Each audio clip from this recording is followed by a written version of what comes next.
नरेंद्र मोदी अपनी विशिष्ट जीवन शैली के कारण समूचे राजनीतिक हलकों में जाने गए, देश की जनता के सबसे लोकप्रिय नेता बन गए और साल 2014 में नरेंद्र मोदी देश के भावी प्रधानमंत्री के रूप में उभरे।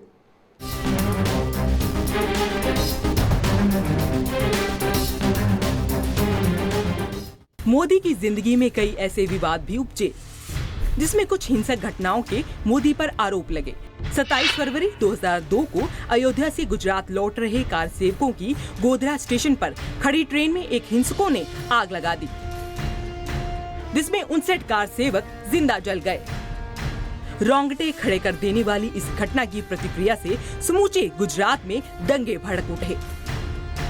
दंगों में मरने वाले करीब 1180 लोगों में अधिकांश संख्या अल्पसंख्यकों की थी, जिसके लिए गुजरात में मोदी सरकार को जिम्मेदार ठहराया गया। इस दौरान विपक्षी दलों ने मोदी का जमकर विरोध किया और इस्तीफे की मांग भी की। मोदी ने गुजरात की 10वीं विधानसभा भंग करने के लिए राज्यपाल को अपना इस्तीफा सौंप दिया, जिसके बाद पूरे गुजरात में राष्ट्रपति शासन लागू हो गया। राज्य में दोबारा चुनाव हुए, जिसमें एक बार फिर बीजेपी ने मोदी के नेतृत्व में विधानसभा की 182 सीटों से 127 सीटों पर जीत हासिल की। दिसंबर 2010 में सुप्रीम कोर्ट ने सिट का गठन कर मोदी की जांच कराई, लेकिन जांच में सुप्रीम कोर्ट को मोदी के खिलाफ दंगों का कोई ठोस सबूत नहीं मिला और मोदी को इस मामले में क्लीन चिट दे दी गई। प्रधानमंत्री पद के उम्मीदवार।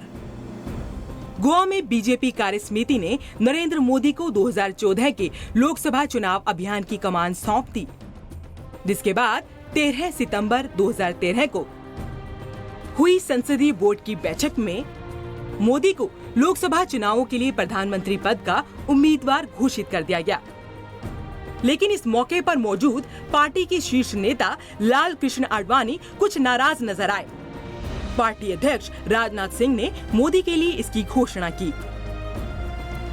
जिसके बाद मोदी ने चुनाव अभियान की कमान राजनाथ सिंह को सौंप दी। प्रधानमंत्री पद के उम्मीदवार बनाए जाने के बाद मोदी की पहली रैली हरियाणा प्रांत के रेवाड़ी शहर में हुई। सांसद प्रत्याशी के रूप में मोदी ने देश की 2 लोकसभा सीटों वाराणसी और वडोदरा से चुनाव लड़ा और दोनों सीटों पर अपना कब्जा जमा लिया। इसी साल बीजेपी ने लोकसभा चुनाव में अपनी जीत का परचम लहराया। 26 मई 2014 को राष्ट्रपति प्रणब मुखर्जी ने नरेंद्र मोदी को भारत के प्रधानमंत्री पद की शपथ दिलाई। इस समय नरेंद्र मोदी स्वतंत्र भारत के 15वें प्रधानमंत्री हैं। इस पद पर आसीन होने वाले स्वतंत्र भारत में जन्मे प्रथम व्यक्ति हैं। Special desk, news first TV, Delhi.